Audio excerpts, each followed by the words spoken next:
Good morning and welcome to my classroom. My topic for today is what dispositions I think that I have as a teacher that make me successful and what dispositions I need to work on.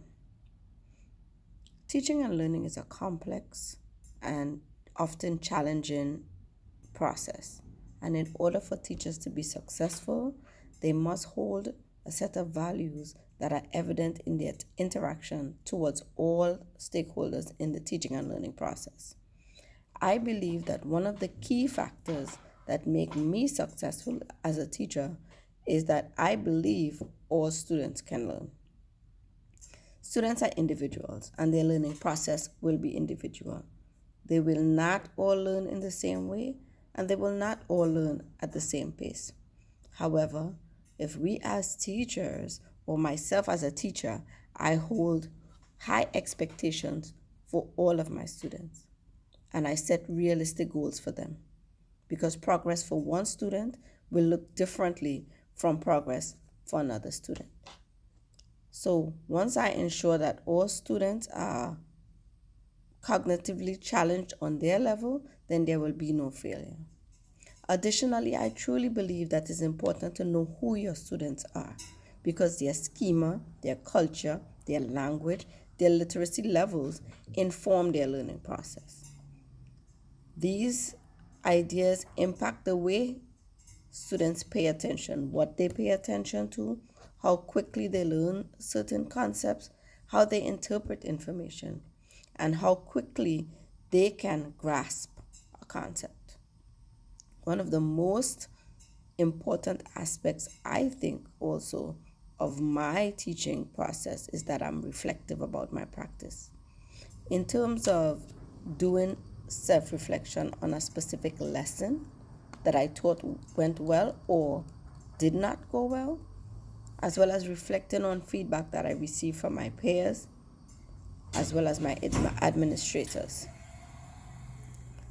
As a teacher who critically reflects on my practice, I am able to change not only my pedagogical practices, but I am better able to support my students in the way that they need. I can also, once I reflect, I can also change my attitude and my awareness. This benefits me professionally as well as personally, helping me to reflect on what I need to change as an individual. Thinking about dispositions that I still need to work on, how to manage supporting my students, my peers, emotionally and spiritually. Also thinking about servant leadership. It seems to me that the more you work, the more people expect you to do. And if you don't practice self-care as a teacher, you can suffer from burnout. For myself personally, when I feel overwhelmed, I begin to put up walls between myself and others. And I have to figure out how to effectively manage that so that I don't build walls when what I may need to do is practice some sort of self-care. Thinking about how to bring these expectations into my daily practice and how I will remain successful.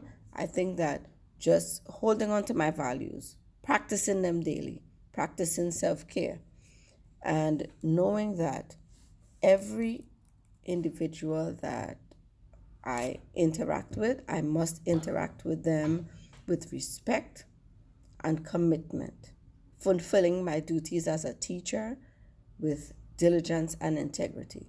Holding on to my values will ensure my commitment and continued success as a teacher.